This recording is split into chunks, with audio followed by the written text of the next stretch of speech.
నమస్కారం. నా పేరు శ్రీరామ్ శర్మ. ఒక సినిమా అడ్వర్టైజ్మెంటు చూసి సినిమాలు చూశాడు ఒక వ్యక్తి. ఆ సినిమా పేరు ఫ్యాన్. అడ్వర్టైజ్మెంట్లోని ఇట్లా చూపించిన సీన్లు సినిమాలో పెట్టలేదు.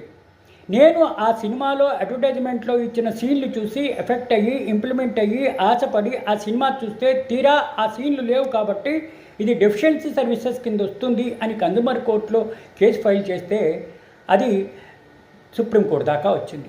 సుప్రీంకోర్టు ఇద్దరు జడ్జిల ధర్మాసనం justice P S Narasimha, justice A Aravind కుమార్తో కూడిన డివిజన్ బెంచి ఇది డెఫిషియన్సీ సర్వీసెస్ కింద రాదు.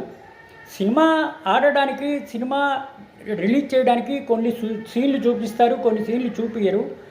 చూపించిన సీన్లన్నీ అడ్వర్టైజ్మెంట్లో చూపించినవన్నీ కూడా ఈ విధంగా సినిమాలో చూపించాలి అన్న రూల్ ఏం లేదు.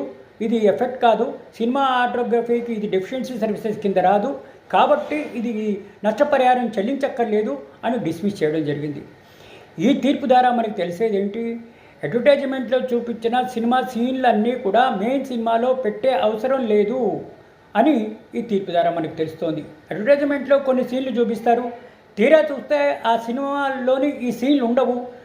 లేవు కాబట్టి నేను మోసపోయాను, నా కన్జ్యూమర్ కోర్టులో నష్టపరిహారాన్ని చెల్లించాలి అని అనడానికి వీలు లేదు అని సుప్రీంకోర్టు ఇద్దరు జడ్జిల ధర్మాసనం తీర్పే మనకి చెప్తోంది. కాబట్టి సినిమాలో చూపించిన సినిమా సీన్లు కంపల్సరీగా సినిమాలో ఉండాలి అన్న రూల్ లేదు.